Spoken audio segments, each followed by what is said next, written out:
पूर्ण परमात्मा पाप कर्म दंड को भी काट सकता है। अभी तक जिस भी संत व महापुरुष से मिले, उन्होंने यही बताया कि पाप कर्म फल भोगने से ही समाप्त होगा।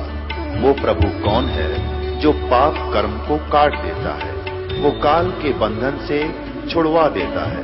उसका क्या नाम है, पूजा की विधि क्या है? कृपया अवश्य सुनिए जगत गुरु तत्वदर्शी संत रामपाल जी महाराज के अमृत वचन।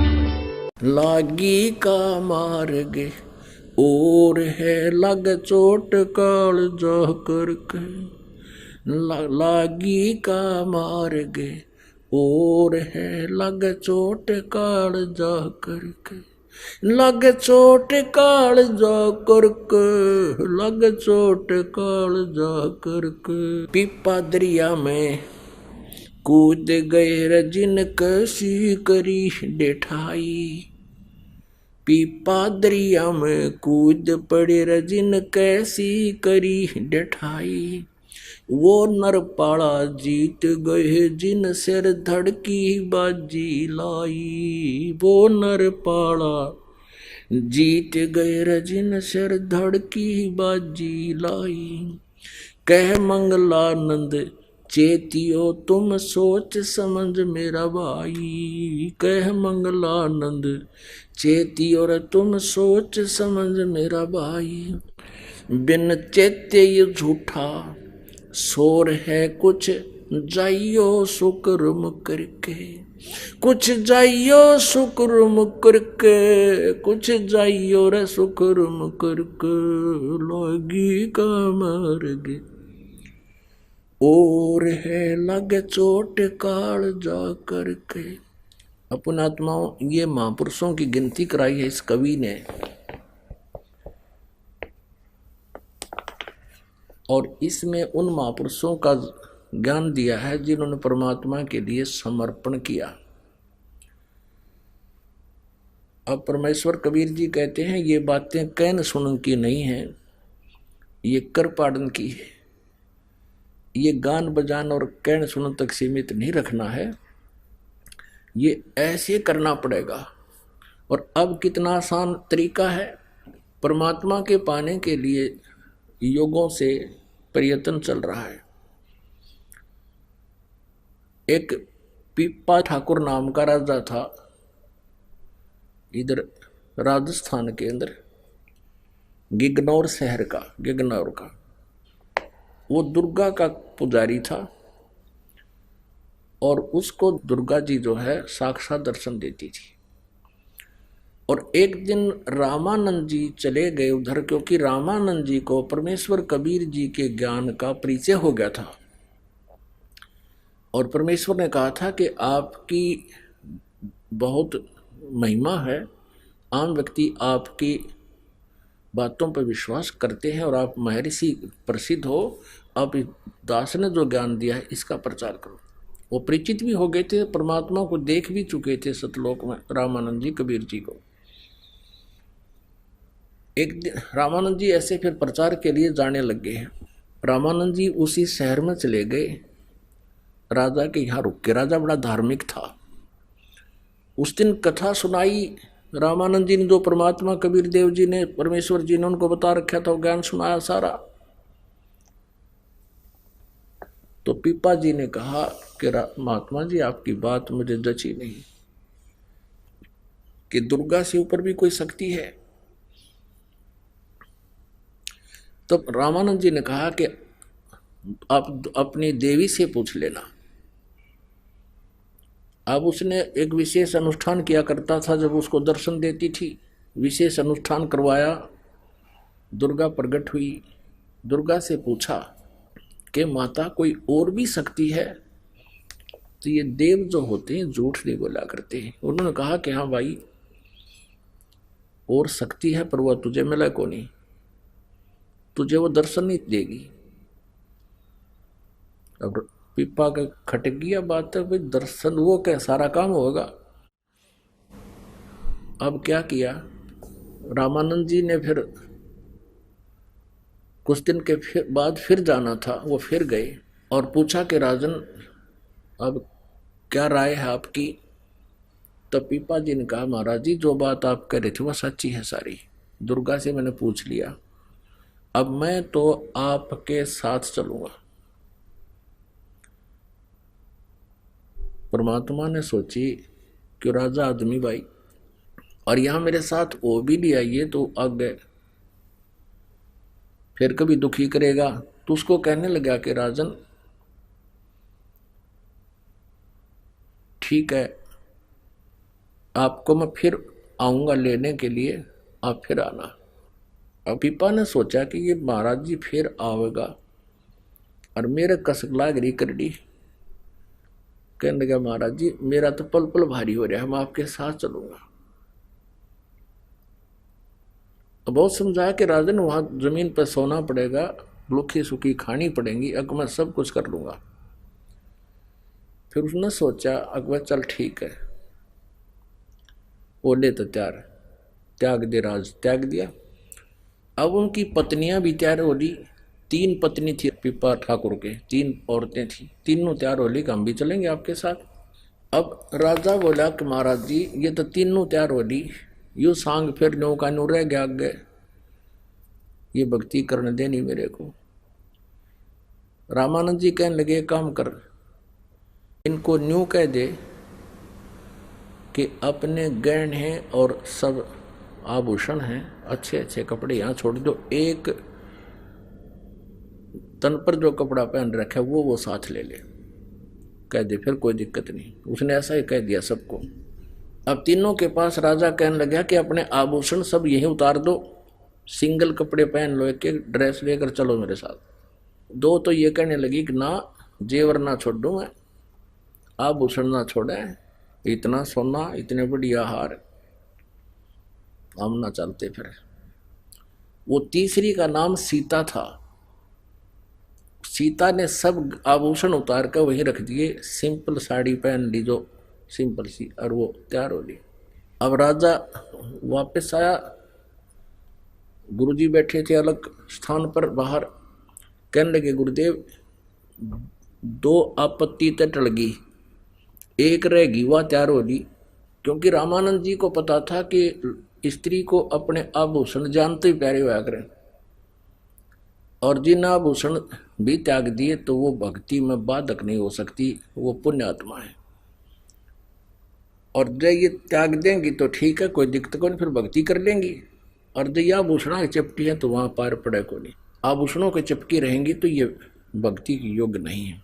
तो 2 तो नाटकी साथ चालन तो मना कर दिया, एक फिर भी तैयार हो ली। तब रामानंद जी ना के बता के भगवान 2 तो टल गई, एक अब भी रहेगी। रामानंद जी कहने लगे मैं चलता हूं तेरे साथ। रामानंद जी ने कहा कि बेटी ये देखो हमारे साथ चलेगी, वहां 100 तरह के व्यक्ति होते हैं, कोई बुरा कहेगा, कोई भला कहेगा, बदतमीजी करेंगे, आप यही रहो। अक नहीं महाराज जी, मुझे भी आत्म कल्याण कराना है। तो रामानंद जी कहने लगे बेटी हमारे साथ चलना है तो कति नींव वस्त्र होकर चलेगी। अब सीता बोली जी ठीक है। जब वो साड़ी लागी उतारन, कब लो, तब कहने लगे बेटा बस बस बस। तब रामानंद जी कहने लगे, रामानंद जी ने कहा पीपा जी से कि ले ले इस बेटी ने साथ, या तेरा बाधक नहीं पड़ेगी, सहयोग देगी, इसलिए तो कुर्बान होगी है सब कुछ। और लोक लाज मर्याद जगत की तरण जो तोड़ बगावे, जब कोई राम भगत गत पावे। तो दोनों चले गए, रामानंद जी के वहां रहने लगे। रामानंद जी कहीं बिहार पर चले गए बाहर घूमने के लिए, दूसरी तरफ सत्संग करने के लिए। उनको कहा कि तुम यही रहना, मैं 10-15 दिन में आऊंगा। वो दोनों जने आश्रम में छोड़ दिए। उन्होंने सुन रखा था कि भगवान कृष्ण जी की द्वारका जलमग्न होगी, जल में डूबेगी। वो दोनों सीता और पीपा दोनों घूम रहे थे, पति पत्नी यानी भक्त भक्तनी। वहां एक पाली था, उससे पूछा कि कहते हैं भगवान श्री कृष्ण जी की द्वारका थी यहाँ पर, क्या अब भी भगवान यहाँ रहते हैं? पाली बोला हाँ यहीं रहते हैं, ये अंदर है, इसमें इस दरिया के अंदर है। अब उन्होंने दोनों ने सोचा कि गुरुजी हमें तब तक भगवान को मिलाते हैं, बोले बाले होते हैं भक्त। उसने कम्मे आदमी की बातों में विश्वास कर लिया कि यहाँ है भगवान की द्वारका नीचे। ग्वाल बाल भी है वहां पर, खूब खेलते हैं वहां पर। उन दोनों ने सलाह मिला ली, गुरुजी हम तब तक अब तक यहाँ भगवान से मिलाते हैं कि चलो। दोनों ने सोचकर कदम छलांग लगा दी दरिया में। अब परमेश्वर कबीर देव जी ने उस दरिया के अंदर ही द्वारका रच दी उन भक्तों के लिए। अब 7 दिन वहां रहे, ग्वाल बाल भी तैयार कर दिए के लागे भगवान ने, और श्री कृष्ण का रूप बना के वहां घूम रहे हैं। 7वें दिन वो चलन लगे वापस, भगवान हम जाओ हमारे गुरु जी आने वाले हैं। तब कहते हैं श्री कृष्ण रूप में परमेश्वर पूर्ण ब्रह्म ने एक अंगूठी निकाल कर दे दी और पीपा जी को परा दी। उस पे लिखा था कृष्ण।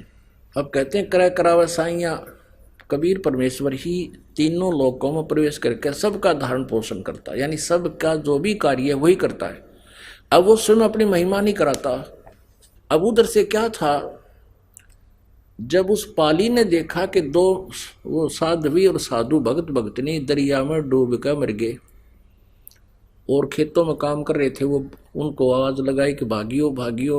वो बाजे आए 10-20 आदमी। क्या हो गया कि भगत और भगतनी डूब गए नीचे। कैसे डूब गए कि मेरे से पूछ रहे थे द्वारका है यहाँ, मैंने वैसे मजाक कर दिया कि यहाँ है। उन्होंने आपस में सलाह करी चलो भगवान के दर्शन कराते हैं। दोनों छलांग लगा के डूब कर मर गए। तब उन खेतों और व्यक्तियों ने कहा रहे तेरा भलाओ तनियो के कर दिया नालायक, साधु संत भोले बाड़े व्या करें। वो बहुत दुख पाया, भी बड़ी गलती बनी है। तो अब 7वें दिन वो पाली वहीं घूम रहा और पश्चाताप कर रहा कि के बनी। वो दोनों निकले नीचे तो अब वो डर गया कि ये भूत कितना है गे। पाड़ी ने सोचा भाई यू क्या, ये तो कभी साथ में आखड़े हो एकदम भागण जोगा भी ना रहा। फिर कहा रे हिम्मत सी करके कहा कि आप जीवित कैसे हो गए। वो कहने लगे मरे कहाँ थे कि दरिया में डूबे नहीं तुम। डूबे वो जो भगवान का भक्ति नहीं करता। हम तो भगवान से मिलकर आए हैं, श्री कृष्ण के साथ घूमे फिरे, वहां ग्वाल बालों से खेले कूदे। अब उनको निकला देख के उन्हें फिर आवाज लगा दी कि भाजो भाजो बाबा बाबा। वो दोनों जीवित पा गए। वो फिर भागे और दूसरे। उन्होंने पूछा सचमुच तुम कहाँ गए थे, 7 दिन जीवित कैसे रहे। वो कहे हम मरे ही नहीं। तो उनका विश्वास के ऊपर हो तो भगवान ने इसलिए वो अंगूठी दी थी कि विश्वास हो जाएगा। अंगूठी वो सोना के आसपास भी को नहीं, वो सोने की नहीं ऐसी धातु की थी, अन्य धातु की। दिखाया देख भगवान ने ये अंगूठी दी है, यहाँ तो ऐसी धातु भी नहीं है। उस पर कृष्ण नाम लिखा था। सबका विश्वास हो गया।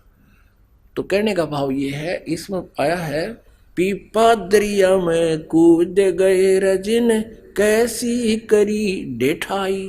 ढेठ यानी कितनी हौसला किया, ढेठ माने कितनी जो है हिम्मत करी। पीपा दरिया में कूद गए रजिन कैसी करी ढेठाई। वो नर पाड़ा जीत गए रजिन सिर धड़की बाजी लाई। नर वो पाड़ा जीत गए रजिन सिर धड़की बाजी लाई। कह मंगलानंद चेतियो तुम सोच समझ मेरा भाई।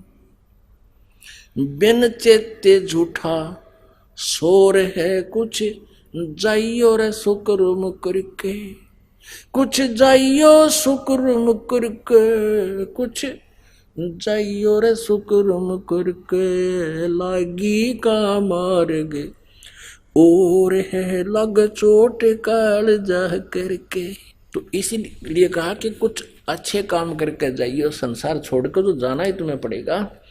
तो कहने का भाव ये है कि परमात्मा पाने के लिए हम योगों से भटक रहे हैं। अब ऐसी ऐसी साधनाएं भी कर ली, परमात्मा ने ऐसी लीलाएं भी दिखा दी, तो भी मोक्ष नहीं था जब तक वो कबीर परमेश्वर की शरण में नहीं आए और इस सत साधना उनको नहीं मिली जो आज आपको मिली। इसी से मोक्ष होगा, इसी से संसारिक सुख होंगे। अब ये पीक टाइम था, वहां कुछ भक्ति उनकी कराकर परमात्मा लाते रहे।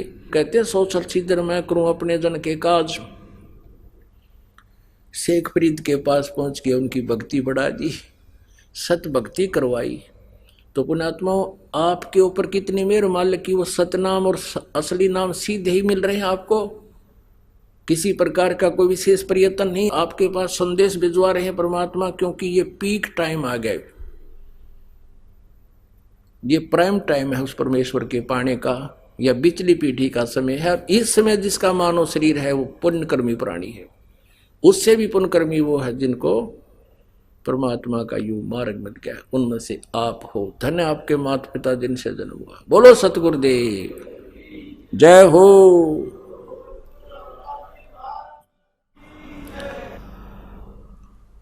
परम पिता परमात्मा पूर्ण ब्रह्म सर्व सृष्टि रचनहार कुल मालिक कबीर परमेश्वर जी की असीम कृपा से इस घोर कलयुग के अंदर आप जी को ये तत्व ज्ञान सुनने को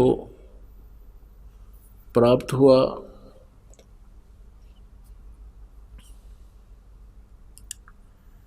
पुण्यात्माओं, परमेश्वर कबीर देव जी, कबीर परमात्मा जी, ये वो परमेश्वर हैं, वे वो शक्ति हैं जिन्होंने सारे ब्रह्मांडों की रचना की, और ये वो भगवान हैं, ये वो परमात्मा हैं जिनको परमात्मा कहा जाता है। ये वही हैं जिनको परम अक्षर ब्रह्म कहते हैं, और यही परमात्मा परम अक्षर ब्रह्म इस कलयुग के अंदर सन 1398 में अपने अमर स्थान से चलकर, सनातन परम धाम से चलकर, जहाँ प्रभु निवास करते हैं, जहाँ रहते हैं, जहाँ ये विराजमान है, वहाँ से गति करके आते हैं, चल के आते हैं। उसी प्रकार वो अपने गुण अनुसार, अपनी लीला अनुसार, जैसा कि सदग्रंथों में परमात्मा की महिमा का वर्णन है, वो ऐसे ही करता है। उसी आधार से वो परम अक्षर ब्रह्म, जिसके विषय में गीता ज्ञान दाता 8वें अध्याय के 3 श्लोक में कहता है, वो परम अक्षर ब्रह्म है, जो गीता ज्ञान दाता से भी भिन्न है। अर्जुन ने 8वें अध्याय के प्रथम मंत्र में पूछा था कि हे प्रभु, आपने गीता जी अध्याय नंबर 7 के श्लोक 29 में जिस तत्ब्रह्म के बारे में कहा है कि तत्ब्रह्म, उस ब्रह्म को तथा सारे अध्यात्म ज्ञान को तथा सभी कर्मों को जो जानता है, वो केवल जरा और मरण से छूटने का ही प्रयत्न करता है। जरा मीन वृद्ध अवस्था, बुढ़ापा, बुढ़ापे का जो दुख, और मृत्यु, इन दोनों से छूटने का प्रयत्न करता है। वो किम तत्ब्रह्म, वो तत्ब्रह्म कौन है, क्या है? गीता ज्ञानदाता ने अध्याय नंबर 8 के श्लोक नंबर 3 में कहा कि वो परम अक्षर ब्रह्म है। श्रीमद् भगवद गीता अध्याय नंबर 15 के श्लोक नंबर 1 से 4 में तत्वदर्शी संत की परिभाषा बताई है कि वो उल्टे लटके हुए संसार रूपी वृक्ष के सभी विभागों को जानता है, सवेदवित, वो तत्वदर्शी संत है। गीता जी अध्याय नंबर 4 के श्लोक नंबर 34 में कहा है कि जो अध्याय नंबर 4 के श्लोक नंबर 32 में ब्रह्मण मुखे सच्चिदानंद घन ब्रह्म की वाणी में विस्तार से कहे गए हैं सभी आध्यात्मिक अनुष्ठान, उनकी जानकारी, सतभक्ति की का ज्ञान दिया गया है, वो तत्व ज्ञान है। चौथे अध्याय के 34 में कहा कि उस तत्व ज्ञान को तत्वदर्शी संतों के पास जाकर समझ, उनको दंडवत प्रणाम कर, उसके पश्चात वो तत्वदर्शी संत तुझे परमात्म तत्व का ज्ञान बताएंगे। तो परमात्मा इस गीता ज्ञानदाता से अन्य है, जो समर्थ है, उसकी जानकारी गीता ज्ञानदाता भी नहीं जानता। इसलिए 7वें अध्याय के 29वें श्लोक में कहा कि मेरे इस ज्ञान को आश्रित करके तत्वदर्शी संत की खोज जो कर लेता है, मेरे इस ज्ञान के आश्रित होकर, और जो जरा और मरण से छूटने का प्रयत्न करते हैं, 7वें अध्याय के 29वें श्लोक में, वो तत्ब्रह्म को जानते हैं, सारे अध्यात्म ज्ञान से परिचित हैं, तत्व ज्ञान से परिचित हैं, और वो सभी कर्मों से परिचित हैं। गीता जी अध्याय नंबर 15 के श्लोक नंबर 1 में बताया है कि उस तत्वदर्शी संत की क्या पहचान है। उल्टे लटके हुए संसार रूपी वृक्ष को जो सभी अंगों सहित विभागों सहित बताता है, स वेदविद, वह वेद के तात्पर्य को जानने वाला है, अर्थात वो तत्वदर्शी संत है। तो उसी परमेश्वर ने अपनी जानकारी दी थी और गीता ज्ञानदाता उसी की महिमा गा रहा है, क्योंकि चारों वेदों का सारांश है श्रीमद् भगवत गीता जी। परमेश्वर ने कहा था अक्षर पुरुष पेड़ है, निरंजन वाक की डार, तीनों देवा शाखा हैं, ये पात रूप संसार। 15वें अध्याय के श्लोक नंबर 1 से 4 का सारांश है कि वो तत्वदर्शी संत वो होगा जो इस संसार रूपी वृक्ष के सभी विभाग बता देगा। जैसे जड़ तो पूर्ण परमात्मा परम अक्षर ब्रह्म है, जिससे सबका धारण पोषण होता है, जो सबका मालिक है, सबको आहार देता है, और तना जो बाहर दिखाई देता है वो अक्षर पुरुष है, जिसे पर ब्रह्म भी कहते हैं। और तने से एक मोटी डार निकलती है, उसको सरब्रह्म समझो, सरपुरुष समझो, ज्योत निरंजन समझो। उसके मोटी डार के आगे 3 शाखा हो, वो रजगुण ब्रह्मा, सदगुण विष्णु, तमगुण शिव जी और पात रूप संसार। परमेश्वर कबीर जी ने कहा कि कबीर अक्षर पुरुष एक पेड़ है, निरंजन वा की डार, और तीनों देवा शाखा है, ये पात रूप संसार। तो वो परमात्मा स्वयं ही तत्वदर्शी संत की भूमिका करने के लिए सतलोक से चलकर आते हैं, अपने सनातन परम धाम से, जहाँ वो रहते हैं, जहाँ प्रभु का स्थान है, धाम है, निवास है। और फिर वही आकर के यथार्थ ज्ञान देते हैं। अन्यथा यहाँ के स्वामी ने, ब्रह्म ने, इस अध्यात्म ज्ञान को पूर्ण रूप से छुपा दिया, नष्ट कर रखा है। लोक वेद दंत कथा सुनवा कर सभी पुण्यात्माओं को भ्रमित करवा रखा है अपने नकली दूतों से। तो यहाँ 15वें अध्याय के 1 से लेकर 4 में कहा है कि जब तत्वदर्शी संत मिल जाता है तो ये अज्ञान रूपी गुत्थी उस तत्व ज्ञान रूपी शस्त्र से काट कर मीन उसको अच्छी तरह समझ कर, उसके पश्चात परमेश्वर के उस परम पद की खोज करनी चाहिए, जहां जाने के बाद फिर लौटकर संसार में कभी नहीं आते। और जिस परमेश्वर ने सब ब्रह्मांडों की रचना की है, इसे सिद्ध है। और गीता ज्ञानदाता कहता है उसी की भक्ति करनी चाहिए। इसे सिद्ध है कि गीता ज्ञानदाता से कोई और परमात्मा है, परमेश्वर है, जो भक्ति योग्य है, वही सबका धारण पोषण करने वाला है, वही सबका जनक है, सभी ब्रह्मांडों का सृजनहार है। और 15वें अध्याय के श्लोक नंबर 16-17 में 3 परमात्मा, 3 स्वामी, 3 पुरुष हैं। एक सरपुरुष, ये सरपुरुष तो ये तने इस पेड़ की मोटी डार समझो, जिसे ब्रह्म काल कहते हैं, काल ब्रह्म कहो, ज्योति निरंजन कहो, निरंजन कहो। और अक्षर पुरुष ये तना है।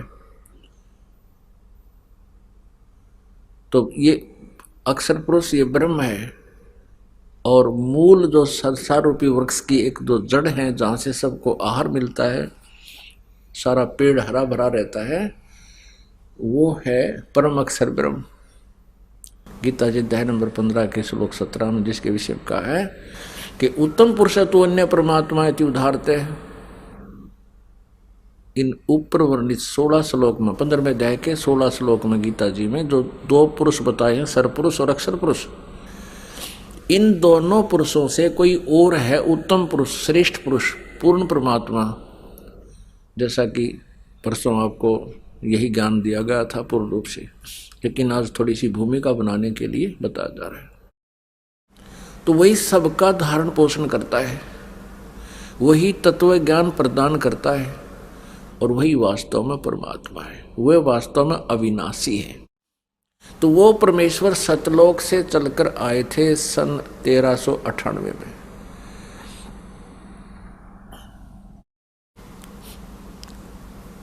और काशी शहर में लहरतारा नामक एक तालाब के अंदर विकसित कमल के फूल पर वो परमात्मा नवजात शिशु का रूप धारण करके विराजमान हुए थे। ऐसी लीला वो प्रत्येक युग में करते हैं। उस परमात्मा के शरीर की 3 स्थिति है। ऋग्वेद मंडल नंबर 9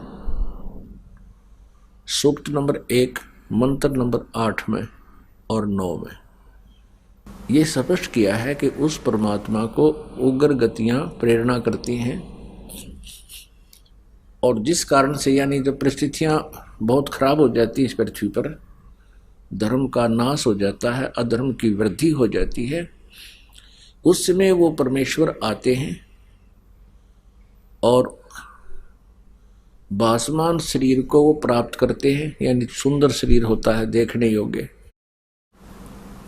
और वो परमात्मा 3 प्रकार से शरीर की स्थिति होती है उस भगवान की। एक तो सतलोक में रहते हैं वो, वहाँ उनका शरीर बहुत तेजों में, और दूसरा रूप बनाकर आते हैं तब वो एक युग में एक ऐसी लीला करते हैं जनसाधारण जैसी, जैसे नवजात शिशु रूप का रूप धारण किया, कमल के फूल पर विराजमान होते हैं, वहाँ से निसंतान दंपति उन्हें ले जाते हैं और फिर कंवारी गाय का वो दूध पीते।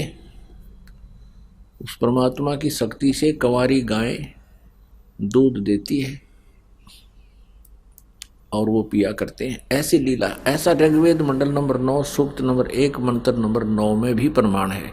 ये वेदों को तो दास ने पढ़ा अभी ज्यादा से ज्यादा 10 वर्ष पूर्व, समझा वेदों को, और परमात्मा की महिमा ये दास लगभग सन 1988 से सुनता और सुनाता आ रहा है। और परमेश्वर की वाणी में, कबीर वाणी में, उनकी लीला में 600 वर्ष पहले लिखा कि प्रभु ने ऐसा किया था। तो परमात्मा ही ऐसी लीला करता है, इसके गवाह हमारे वेद हैं, वेदों में भी यही गवाही है। तो इससे सिद्ध होता है कि कबीर इज गॉड। कौन है वो कबीर? जुल्हा कबीर, जो बनारस में, काशी में आए थे और एक सुप्रसिद्ध कवि भी वो कहलाए। कवियों में से भी एक प्रसिद्ध कवि थे। ऐसा ही प्रमाण है वेदों में कि वो परमात्मा कवि नाम पदवी,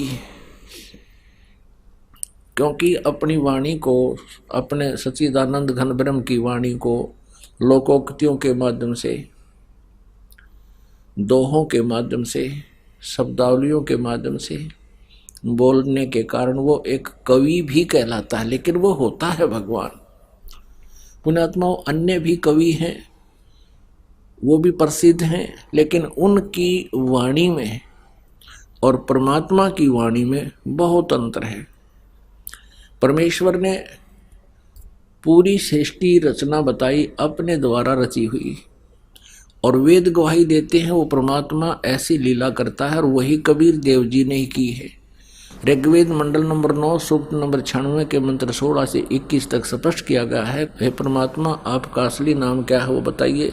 फिर 17-18 में बताया कि उसका नाम कबीर है, और अपनी लोकोक्तियों के माध्यम से अपनी वाणी को, अमर वाणी को, सच्चिदानंद घन ब्रह्म की वाणी को बोलने से वो प्रसिद्ध कवियों में से भी एक पदवी प्राप्त करता है। लेकिन वो होता है परमात्मा, और वो तीसरे मुक्ति धाम में विराजमान है। और भी बहुत ढेर सारे प्रमाण हैं। परमात्मा नरवत, मनुष्यवत और अग्नि तनवसी, वेदों में बहुत प्रमाण है कि परमात्मा शरीर है, उसका मनुष्य जैसा ही शरीर है। तो वो परमात्मा स्वयं ऐसी लीला करते हैं, एक जीवन ऐसा वो करते हैं। ऋग्वेद मंडल नंबर 1 सूक्त 31 मंत्र 17 में स्पष्ट किया है कि मनुष्यवत अग्नि, वह परमेश्वर मनुष्य की तरह एक जीवन ऐसे लीला करता है। हे परमात्मा, आप प्रत्येक युग में ऐसा करते हो, एक जनसाधारण मनुष्य की तरह अपने कर्म करके, अपने हाथों से निर्वाह करके अपना गुजारा करते हो, मेहनत परिश्रम करके। आप एक बार फिर आइए और हमें उस ज्ञान से परिचित कराइए। तो ये लीला उस परमेश्वर कबीर जी की है जो वेद भी उसका प्रमाण करते हैं। वही परमेश्वर अपनी उस लीलावत सन 1398 में अपने गुण के आधार से प्रकट हुए। नीरू और नीमा नामक जुलाहा दंपति धानक बरादरी के एक यानी कास्ट के वो मुसलमान जुलाहा दंपति उनको उठा ले गया और लीलावत वहाँ बड़े हुए, उसी व्यवसाय को करने लगे जिससे वो जुलाहा कहलाए। लेकिन वो पूर्ण परमात्मा थे, वो परम अक्षर ब्रह्म हैं, थे और आज भी हैं और आगे भी वही हैं। उस परमेश्वर ने हमें आकर के ज्ञान दिया है और रह कर में समझा है कि तुम कहाँ फंसे पड़े हो, तुम कहाँ रह रहे हो, ये तुम्हारा स्थान नहीं है, ये तुम्हारा धाम नहीं है, तुम यहाँ गलत रह रहे हो। और जिस सुख को तुम सुख मानते हो ये सुख नहीं है। झूठे सुख को सुख कहे मान रहा मन मोदे, ये सकल चबीना काल का कुछ मुख में कुछ गोद। परमात्मा में याद दिलाते हैं कि ये झूठा सुख है जिसको तुम सुख मानते हो। जैसे हम किसको सुख मानते हैं, संतान हो जावे, संतान में भी हम पुत्र को ज्यादा जो है ना महत्व देते हैं। ये भी काल की एक भूल भुलैया है। अब समाज के अंदर ऐसा होता है, जैसा भी कोई रीति चल पड़ती है फिर हम उसी के भंवर में फंसे रहते हैं, उससे बाहर नहीं आ सकते। परमात्मा की कृपा होती है किसी साधु संत पुण्यात्मा के ऊपर, भक्त पर, या मालिक स्वयं आकर के उस भंवर से हमें निकालकर अच्छी दिशा देते हैं। तो यहाँ परमात्मा कहते हैं कि बेटा और बेटी में कोई अंतर नहीं होता, क्योंकि परमेश्वर जो करता है उसका काम कोई भी निष्प्रयोजन नहीं होता। हम आधे से ज्यादा दुखी जो होते हैं अपने द्वारा बनाई हुई इस काल प्रेरणा से, परंपराओं से दुखी होते हैं। पहले एक परंपरा थी कि किसी बहन का पति मृत्यु को प्राप्त हो जाता था तो वो साथ में उसी चिता में फूंक दी जाती थी, उसको सती होना कहते थे। और ये ऐसी भंवर थी, इससे कोई निकल नहीं सकता था और न चाहते हुए भी उसको जलना पड़ता था परंपरा के कारण, नहीं तो उसका जीवन हराम कर देते थे। तो वो कोई परंपरा थी। एक आदमी मर गया, उसका संस्कार इतना ही था, और फिर उसके साथ जिंदा फूके, एक तो कर्महीन बनावे, दयाहीन हो गए जो ऐसे जलते हुए को खुद देखकर वो और गीत गावे और वो जले, और जलते समय भी अगर उसने वो रोने लगी तो भी उसको उल्टा कहा करते थे। वो जलना भी उसके लिए व्यर्थ होता यदि वो रो पड़ती। और आग लगे, एक चिंगारी रख के देखियो, छोटी सी चिंगारी हाथ पे ऊपर नीचे ऐसे किलकी मारे इंसान। तो कहने का भाव ये आधे से ज्यादा जो ऐसी परंपराएं हैं वो हम अप बना के और आप ही उसमें फंस जाते हैं। ऐसे ही जैसे पहले क्या होता है कि पुत्र ना हो तो वो अपने संतान हो ही मानता ही नहीं। कारण क्या था कि इन भ्रमित करने वाले काल के दूतों ने, इन गुरुओं ने वहम पैदा कर रखा था कि भाई पुत्र ना होना, पुत्र के बिना गति नहीं होती। गति मीन जब वो मृत्यु को प्राप्त हो जाता है तो पुत्र उनको दान देता है, उन गुरुओं को, कि तो पिंड भरवा दे, कि तो उसके श्राद्ध निकाल दे, और वो इसने गति बतावे। अब परमात्मा ने आके ज्ञान दिया है कि ये तो भाई काल का ही षड्यंत्र है। परमात्मा ने बेटा दे दिया बहुत अच्छी बात, उस बच्चे को परमात्मा के चरणों में लगाओ, क्योंकि वो भगवान की आत्मा है, हमारे सुपुर्द कर दिया। हम उसके नौकर हैं परम पिता के, और ये सभी उसी के बच्चे हैं, हम तो उसकी आया हैं। हम उनके नौकर नौकरानी हैं परमात्मा के, ये उनके बच्चे हैं परमात्मा के। इनके लिए भगवान ने हमें जेब खर्च दिया है। तो उस धनी का चाहे बेटा हो चाहे बेटी हो, हमने तो उनकी सेवा करनी है, उनकी परवरिश करनी है। एक समय देखा कि एक बहुत बड़े साहूकार की बेटी छोटी सी 6-7 वर्ष की होगी, उसके लिए एक नौकरानी छोड़ रखी थी। वो उसको खूब अच्छी तरह नहलाती, कपड़े धोती, पहनाती, प्रेस करती और स्कूल में छोड़ने जाती। उस साहूकार यानी उस धनी सेठ के मकान से, रेजिडेंस से उस लड़की का स्कूल विद्यालय ज़्यादा दूर नहीं था, इसलिए उसके लिए कोई गाड़ी की व्यवस्था उसने नहीं किया ना, कि उसके सब कुछ व्यवस्था थी। तो ये दास जो सर्विस करता था, जेई की नौकरी करता था, तो हमारे कार्यालय के सामने से, हमारे कार्यालय था, उससे तीसरे मकान में वो सेठ रहता था और उससे थोड़ी सी दूरी पर विद्यालय था। प्रतिदिन देखा करता था, दोपहर के दिन में भी, सर्दियों में अलग व्यवस्था, तो गर्मियों में देखा कई बार, वो लड़की छोटी सी, एक छोटा सा उसका छाता, और वो उसकी नौकरानी स्वयं धूप में चलती थी, उस लड़की पर छाता कर रखती थी। प्रतिदिन स्कूल छोड़ के आती थी और लेकर आती थी, और उसको बहुत प्यार देती थी, क्योंकि लड़की के पिता ने उस नौकरानी को पूरा खर्चा दे रखा था और उसका भी गुजारा दे रखा था। तो वो उस बच्चे की सेवा करती थी। फिर उसको नौकरी से निकाल दिया गया। उसके पश्चात उसका उस लड़की से कोई लिंक नहीं था, वो चली गई। और जब तक वो वहां थी, उसकी जिम्मेवारी थी उसको अपने पुत्रों से, अपनी पुत्रियों से भी ज्यादा उसको प्यार देती थी, उसकी सेवा करती थी। तो ऐसे हमने अपने जीवन को ढालना है। ये जितने भी पुत्र पुत्रियां आपको प्राप्त हैं, ये आपके नहीं हैं, और ये हमारा स्वभाव है, हमारे बस की बात नहीं। हमारे ऊपर इस तीनों गुणों का प्रभाव है, क्योंकि सतगुण विष्णु जी के प्रभाव से हमारा एक दूसरे में मोह है, ये जीव के बस का नहीं। इसके लिए ये एंटीबायोटिक खानी पड़ेंगी। जैसे ये नशा हो गया हमारे इंजेक्शन का, या भांग पी ली उसका, तो एंटीबायोटिक दवाई खा के वो नशा उतर जाता है। तो ये प्रवचन जो परमात्मा की वाणी और ये ज्ञान है, ये एंटीबायोटिक है। आपकी इनमें ममता नहीं बनेगी, क्योंकि आप ज्ञान से परिचित हो जाओगे।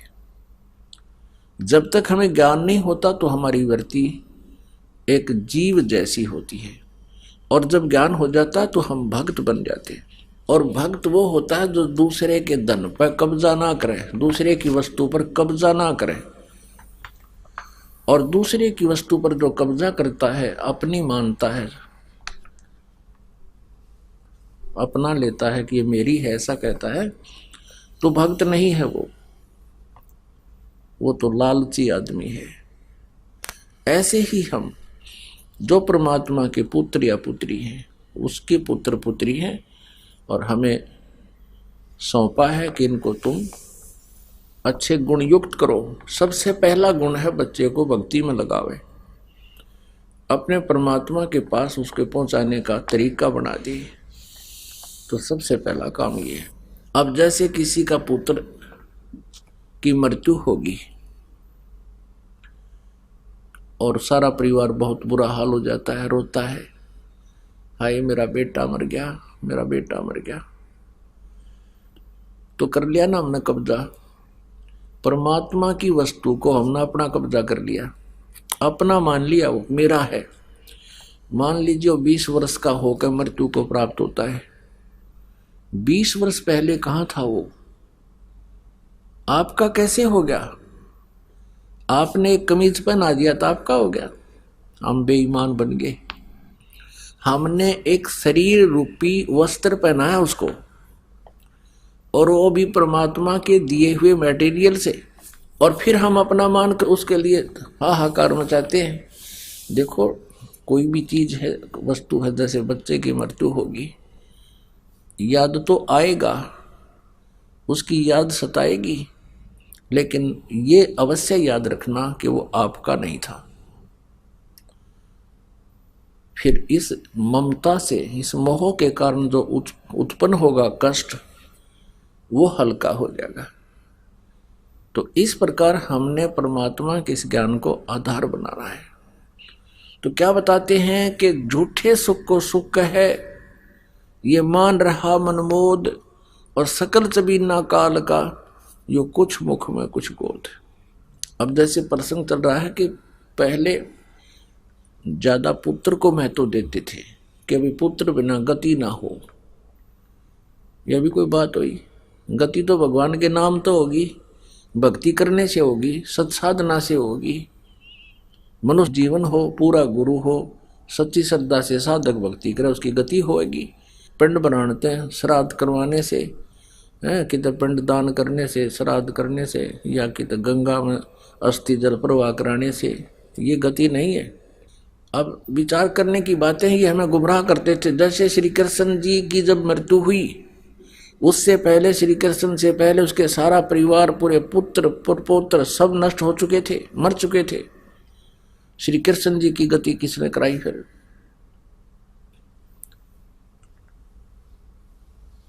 पुण्यात्माओं, राजा दशरथ श्री रामचंद्र जी के पिता थे। दशरथ जी की मृत्यु हुई तब रामचंद्र जी वनवास के लिए निकल चुके थे। और विशेष खासकर ये कहते हैं कि ज्येष्ठ पुत्र से ही गति हो। वो ज्येष्ठ पुत्र जंगल में, बताओ उसकी गति कैसे हुई?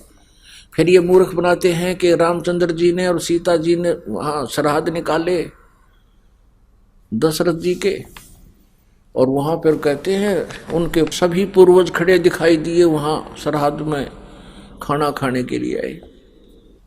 श्राद्ध में कौन दिखेंगे? भूत।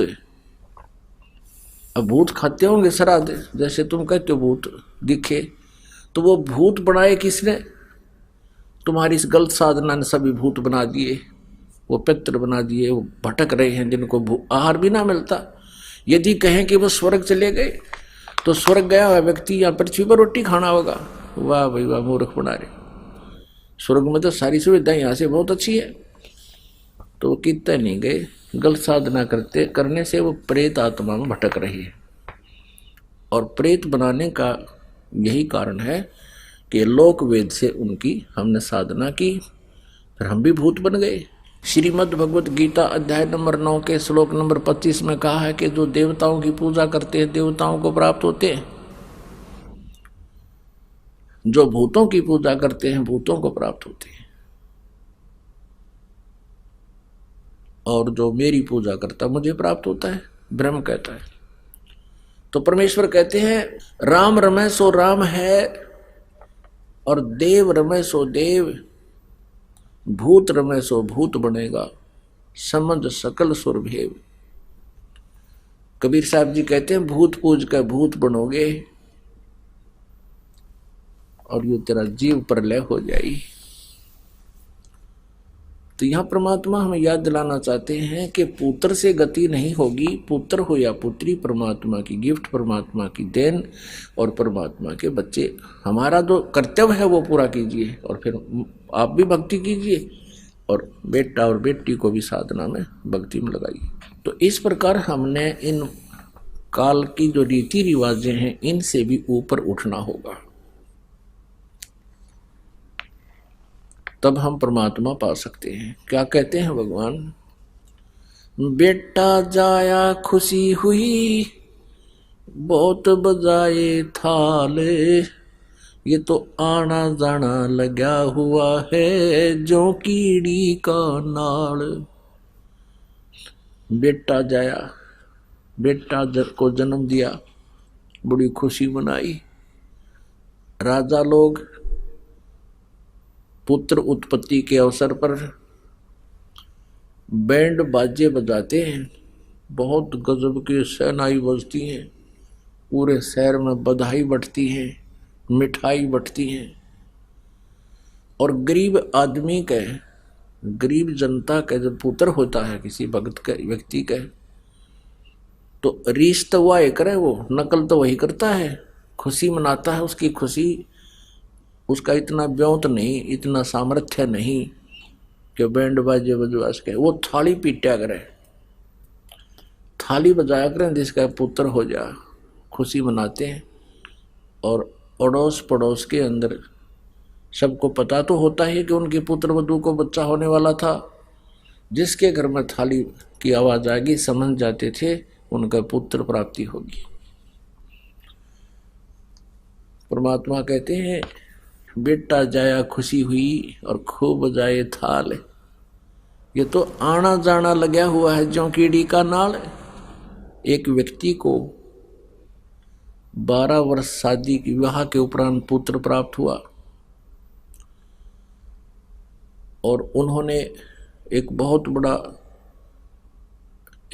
बड़ा जश्न मनाया जिसमें लाखों रुपए खर्च किए, बहुत से व्यक्तियों को बुलाया। और वही बच्चा फिर अगला जन्मदिन नहीं मना सका, पहले मृत्यु को प्राप्त हो गया। अब पुण्यात्मा परमात्मा कहते हैं झूठे सुख को सुख है ये मान रहा मन मोद। ये सकल जबीना काल का, ये काल आहार है। और कुछ मुख में कुछ गोद, 1 लाख ये प्रतिदिन खा लेता है। हिसाब लगा लेना प्रतिदिन कितने व्यक्ति मरते हैं। और 1.25 लाख ये नित्य उत्पन्न करता है, ऐसा विधान है। 25% एक्स्ट्रा जन्म देता है ये। तो यहां परमात्मा कहते हैं बेटा जाया खुशी हुई खूब जाए थाल, आना जाना लगा हुआ है जो कीड़ी का नाड़ है। एक ही रास्ते से जा रहे हैं, एक ही रास्ते से आ रहे हैं। जन्म लेने वालों का नीचे को स्पीड है और मृत्यु के बाद ऊपर को जाने वालों की स्पीड है उसी रास्ते से। ऐसी स्थिति है इस जीव की जैसे कीड़ी का नाड़। आपने देखा होगा, कीड़ नाड़ बोलते हैं। ये चींटियां ऐसे ऐसे लाखों इधर भाग रही है, लाखों इधर भाग रही है, एक मिनट की फुर्सत नहीं। तो परमात्मा कहते हैं आना जाना लगा हुआ है जो कीड़ी का नाल है।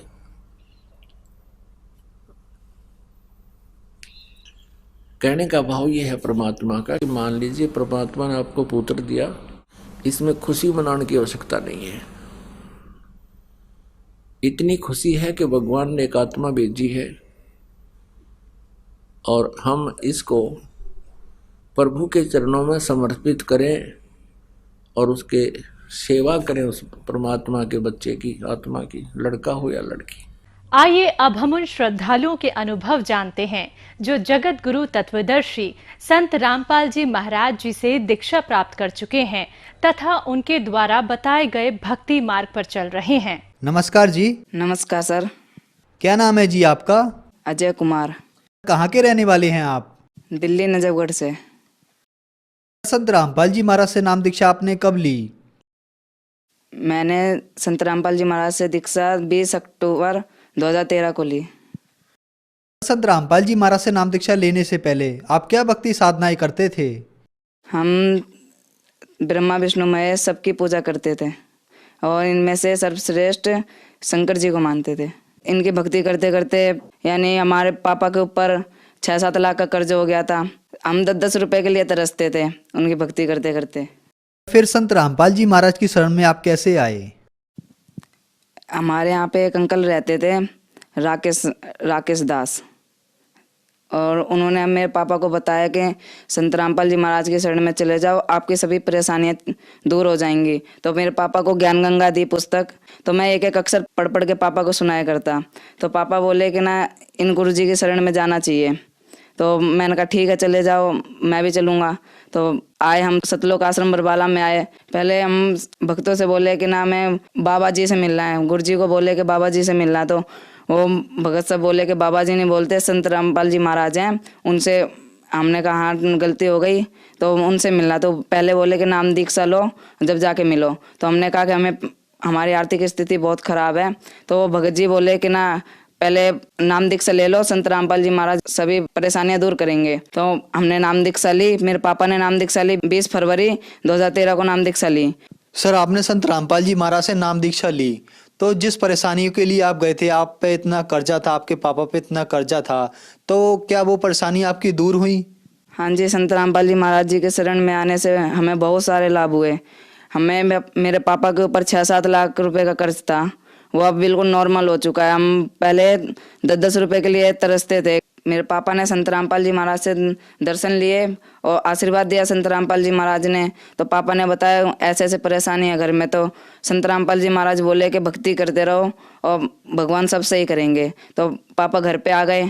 फिर धीरे धीरे भक्ति करते करते मेरे को नाम दिलाया पापा ने। 6-7 महीने हो गए मैंने नाम लिया, और फिर धीरे धीरे भक्ति करते करते मैंने और पापा ने ही नाम ले रखा था, घर पे किसी ने नाम नहीं ले रखा था, तो सब विरोध करते थे।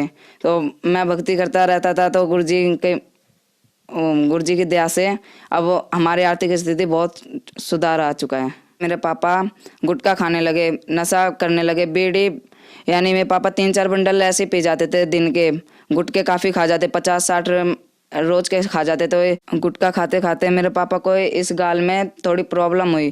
प्रॉब्लम होने के बाद पापा ने जब चेकअप कराया तो डॉक्टर ने कहा कि कैंसर हो गया है। मेरे पापा से बोले डॉक्टर कि कैंसर हो गया है, अगर इसका इलाज नहीं कराया तो आप ख़त्म हो सकते हो। पापा ने बोला कि ना भगवान जो करेगा सही करेगा, हमारे पास इतने पैसे नहीं है। फिर संत रामपाल जी महाराज जी की शरण में जाने से मेरे पापा का कैंसर पूर्ण रूप से बिना किसी दवाई के, बिना किसी ऑपरेशन के, मेरे पापा का कैंसर संत रामपाल जी महाराज जी की दया से ठीक हो गया।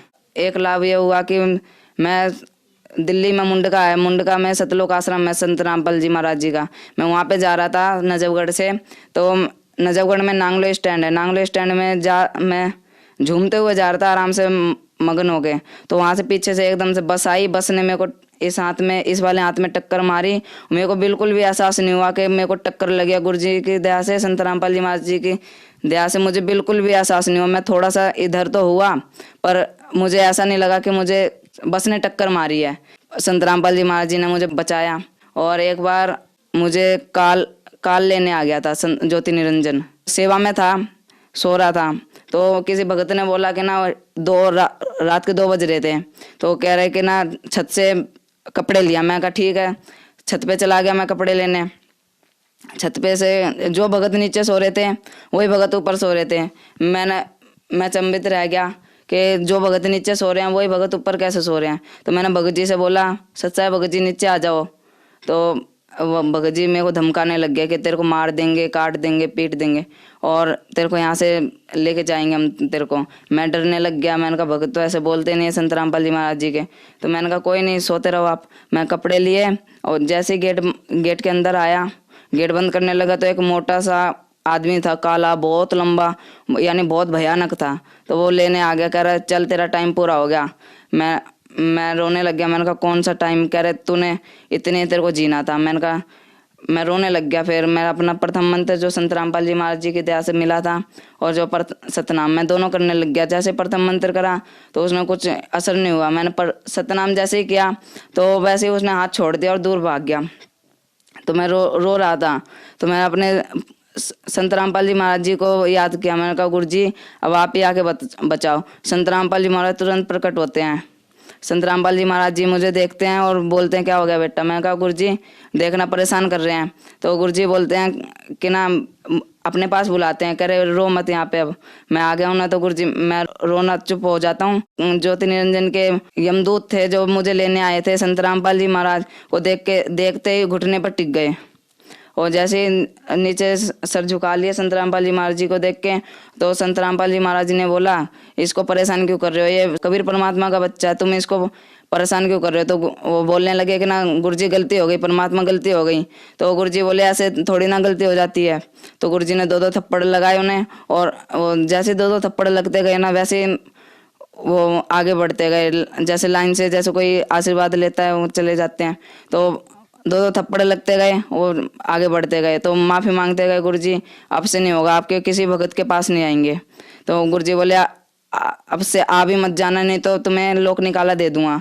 तो बोले कि ठीक है। फिर संत रामपाल जी महाराज जी बोले बेटा ऐसी चीज़ों में घबराते नहीं है, अच्छी तरह भक्ति कर। मैं कहा ठीक है गुरुजी, अब से ध्यान रखूंगा। गुरुजी बोले ठीक है सत साहिब। मैं सत साहिब करी और गुरुजी चले गए। फिर मेरी एकदम से नींद खुली तो मेरे पसीने पसीने हो रहे थे। ऐसे कई लाभ हुए हैं संत रामपाल जी महाराज जी के शरण में आने से। और एक बार क्या हुआ कि ना 10,000 रुपये दिए पापा ने कि रख ले। मैं कहा ठीक है। मैं प्रणाम स्थल पे जहाँ पे संत रामपाल जी महाराज जी की ज्योति करते हैं वहाँ पे रख दिए नीचे ज्योति के नीचे। तो पापा आए थोड़ी देर बाद, 1-2 घंटे बाद, कह रहे 5,000 रुपये दे दे। मैं कहा ले लो और रखे। तो पापा ने ले लिए 5,000 रुपये और रख दिए। मैं कहा ठीक है ले जाओ आप। फिर शाम के टाइम में आते हैं, बोलते हैं कि 5,000 रुपये और दे दे, देने किसी के कमरा किराया देना है। मैं कहा ठीक है ले जाओ। फिर जब मैं 5,000 रुपये गिनता हूँ ना तो वो उतने 10,000 के 10,000 रुपये मिलते हैं मुझे। फिर मैं पापा से पूछता हूँ पापा आपने 10,000 रुपये 5,000 और रुपये रखे हैं क्या? पापा बोले मैंने 1 भी रुपये नहीं रखे यहाँ पे। तो पापा, मैंने कहा गुरुजी रख गए। पापा बोले हाँ भगवान तो कुछ भी कर सकता है। फिर उनसे खर्चा चल गया। और जैसे कि हमारी आर्थिक स्थिति बहुत ज़्यादा ख़राब थी, तो जब मुंडका आश्रम जाना होता था मुझे, तो मैं रोता था। मेरे पे 15 रुपये भी नहीं होते थे। मैं रोता था कि संत रामपाल जी महाराज इतनी बड़ी क्या गलती कर दी कि दाता आपके आश्रम में आने के लिए पैसे नहीं मेरे पास। तो मैं रोने लगता था रात में। जैसे संडे का सत्संग होता था, मैं शनिवार को रोता था।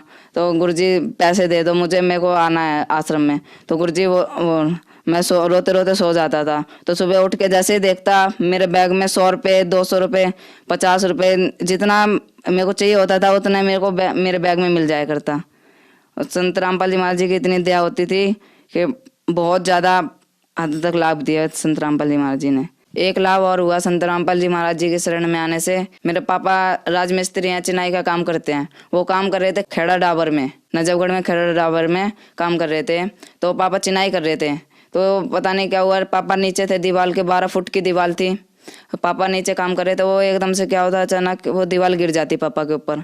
अब वो जितने भी मकान मालिक होते हैं और मिस्त्री होते हैं सब डर जाते हैं कि अब ये तो ख़त्म हो गया। तो पापा थोड़ी सी ईंट उठाते हैं, मकान मालिक उठाते हैं थोड़ी सी ईंट के, जल्दी जल्दी निकाल लो इसको, ये ख़त्म हो गया अब। तो जैसे थोड़ी सी ईंट ऊपर से उठाते हैं तो पापा अपने आप खड़े हो जाते हैं।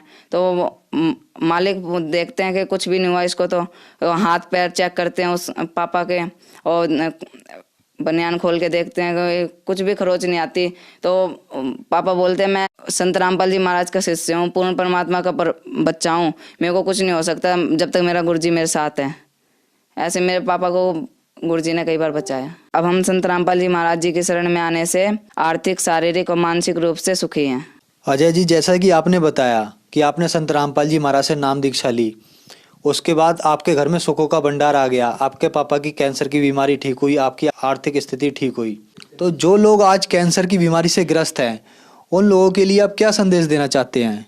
इस संदेश तो क्या, मैं प्रार्थना ही करना चाहता हूँ जो लोग कैंसर की बीमारी से ग्रस्त हैं, जिनके घर पे हमारे जैसी स्थिति है अभी भी, वो संत रामपाल जी महाराज जी की शरण में आए और अपना कल्याण करें। अजय जी, संत रामपाल जी महाराज से नाम दीक्षा कैसे ली जा सकती है? संत रामपाल जी महाराज जी से दीक्षा आप ऐसे ले सकते हैं, जैसे जिस भी चैनल पे आप संत रामपाल जी महाराज जी का सत्संग प्रवचन सुन रहे हैं उसके नीचे एक पट्टी चलती है, उसमें मोबाइल नंबर आते हैं, आप उन पे कांटेक्ट करके आपके जो पास में होगा नामदान स्थल, आपको उस नामदान स्थल का नंबर दे दिया जाएगा और अपना नामदान लेकर भक्ति कर सकते हैं संत रामपाल जी महाराज से। धन्यवाद सर। धन्यवाद।